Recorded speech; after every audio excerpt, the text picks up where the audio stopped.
In this segment of Saving 80,000 Gold in Another World, we will pick up from where we left off in the previous episode. If you happen to miss the earlier installment, you can find the link in the description box.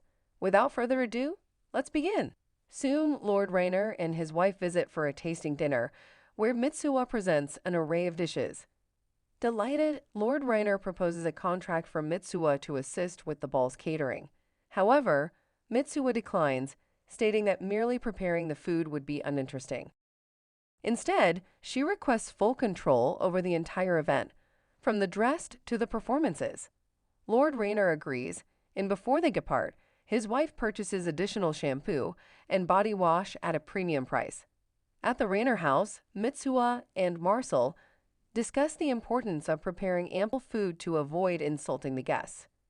Mitsuha searches through a recipe book for large-scale dishes and takes command of the kitchen, instructing the cooks during practice. When Adelaide visits, Mitsuha escorts her back to the shop to be measured for her dress. After sending the bodyguards away, Mitsuha blindfolds Adelaide and teleports her to Earth, where a tailor measures her and presents various designs. Mitsuha entrusts the costumes to the tailor, reassuring Adelaide that she understands the effort her parents are putting in and is determined to make the event a success. Mitsuha has been so preoccupied with preparations for the ball that she hasn't had a chance to open her shop.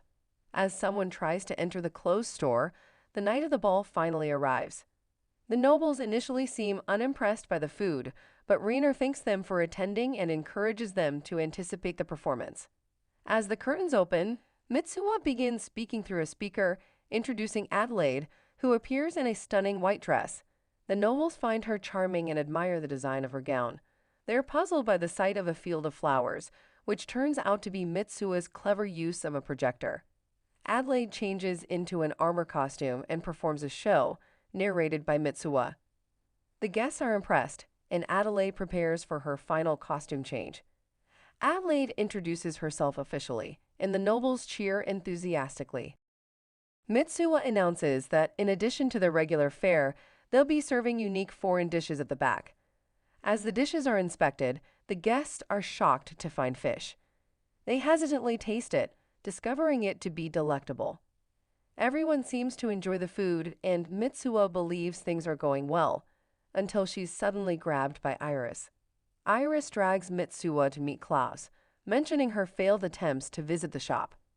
Curious about Mitsuha's presence, she explains she's there for business. Suddenly, a cook grabs Mitsuha, informing her that they're running out of food. Confused, she realizes the guests have been eating more than anticipated due to the novelty of the cuisine. Mitsuha excuses herself and rushes to the kitchen. Finding the staff demoralized, she reminds Marcel of the steaks and, seeing the remaining potatoes, orders everyone to make fries. Mitsuha serves dessert along with the fries, delighting the guests. The ball is a tremendous success, impressing the nobles with its entertainment and food. After the event, Mitsuha reopens her shop and business thrives. She earned 260 gold from the ball, equivalent to 26 million yen, and took pictures she can now sell at a premium to the nobles. Suddenly, a man enters, demanding fish. Mitsuha feigns ignorance, but the man becomes aggressive. He's the head chef for Baron Turk, who, after attending the ball, has grown tired of his usual fare. The chef believes he can replicate the delicious dishes if only he had the ingredients. Upon demanding fish, the man learns that Mitsu does not sell fish. He threatens her, but Iris arrives unexpectedly. She chides Mitsuha for not visiting, and Mitsuha tearfully tells her about the man's harassment. Klaus appears, questioning the man's intentions. Terrified, the man flees. Mitzi is whisked away by Klaus and Iris, and warmly welcomed by Beatrice, who is curious about her activities. Theo praises Mitsuha for organizing Adelaide's debutante ball, mentioning the fantastic food and entertainment. Beatrice, envious, scolds her brothers before requesting Mitsuha's help in planning her own ball. Feeling uneasy, Mitsuha agrees. After sharing a meal, Klaus compliments Mitsuha on the successful ball, but they wonder about the origin of the food and items in her shop.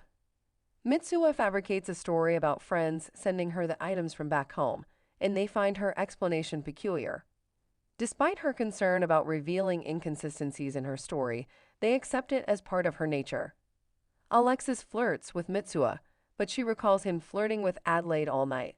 The conversation shifts to improving Klaus's farming. In her room, Mitsuha and Beatrice discuss the debutante ball plans, including a grand carriage, sumptuous food, and fireworks. Beatrice inquires about Mitsu's dating life, but Mitsuha catches her reading from a note. Mitsuha demands the truth or else she will not plan the ball. Beatrice confesses that Alexis, Theo, and Klaus sent her to ask questions, each paying her a gold coin. Mitsuha offers a gold coin to mislead the boys, and Beatrice readily agrees. The next day, Mitsuha returns to her store, expecting no customers due to the impending rain. As she considers selling umbrellas, a suspicious man enters the shop.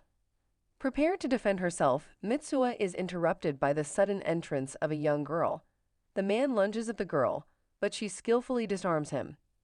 Desperate, the man grabs one of Mitsu's knives, threatening to take her hostage, but she quickly sprays him with pepper spray, causing him to flee after realizing he took her knife. Undeterred, Mitsuha chases after him. An archer on a rooftop takes aim at the man, and soon he finds himself surrounded by a group of adventurers who manage to capture him. Excited to meet the adventurers, Mitsuha asks if they would accept a mission from her. Surprised by the request, they follow her back to her shop.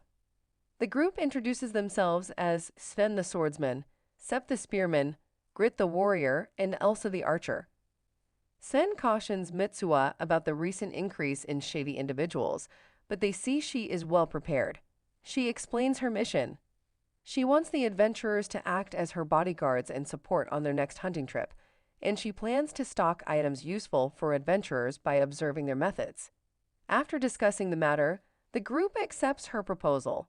Mitsuha envisions her growing profits and heads to the hardware store to prepare. The adventurers, surprised by her unusual appearance, set off with her into the forest. During a break, Mitsuha asks about their work, and they reveal they're barely getting by with odd jobs, so they're grateful for her employment. The group gathers herbs and sets up camp for the night. Mitsuha, concerned about the possibility of rain, erects an instant tent to the amazement of the others. Later, as the girls struggle to cook and start a fire, Mitsuha steps in, using lighter fluid and a lighter to create a blaze. She shares her delicious minestrone soup with the group, who are equally impressed by her other culinary offerings. Sen suggests that nobles and even the military might be interested in purchasing her food, and Mitsuha resolves to make it affordable for commoners as well. The next day, the group goes hunting. Elsa misses her target, but Mitsuha spots another bird and persuades Sven to allow her a shot. Despite the difficult angle and obstructions, Mitsuha skillfully fires her crossbow and takes down the bird, surprising everyone. We observe that Mitsuha has been training with a crossbow at a mercenary group. Eventually, they begin their journey back to the city. En route, Mitsuha needs to use the restroom and separates from her companions. While attending to her business, she encounters a boar. Mitsuha tries to outrun the creature, but it relentlessly pursues her. With no other option, she draws her gun and fires at the boar. The animal lunges at her but ultimately falls dead. Her party rushes to her side, and Mitsuha quickly stabs the boar with arrows to make it appear as if she had killed it with her crossbow. The group is puzzled by the sight, and although they heard gunshots, they don't question Mitsuha's explanation. They even agree to help protect her secrets when they return to the city. Back in the city, the group celebrates their successful mission. In her shop, Mitsuha contemplates the various items she can sell due to her research, but wonders if there's a faster way to make money. She considers selling the book, but ultimately deems it unwise. Realizing she lacks artistic talent, Mitsuha devises a plan and locates a quarry. Using her teleportation, she attempts to create a sculpture, but ends up with an unsightly statue. She tries twice more, but each effort results in ugly creation. Mitsuha takes the statues to her shop, wishing she had excelled in her art class. Suddenly, a man wants to buy the statues, claiming their ugliness will ward off evil spirits. Mitsuha sells them but feels conflicted about her success.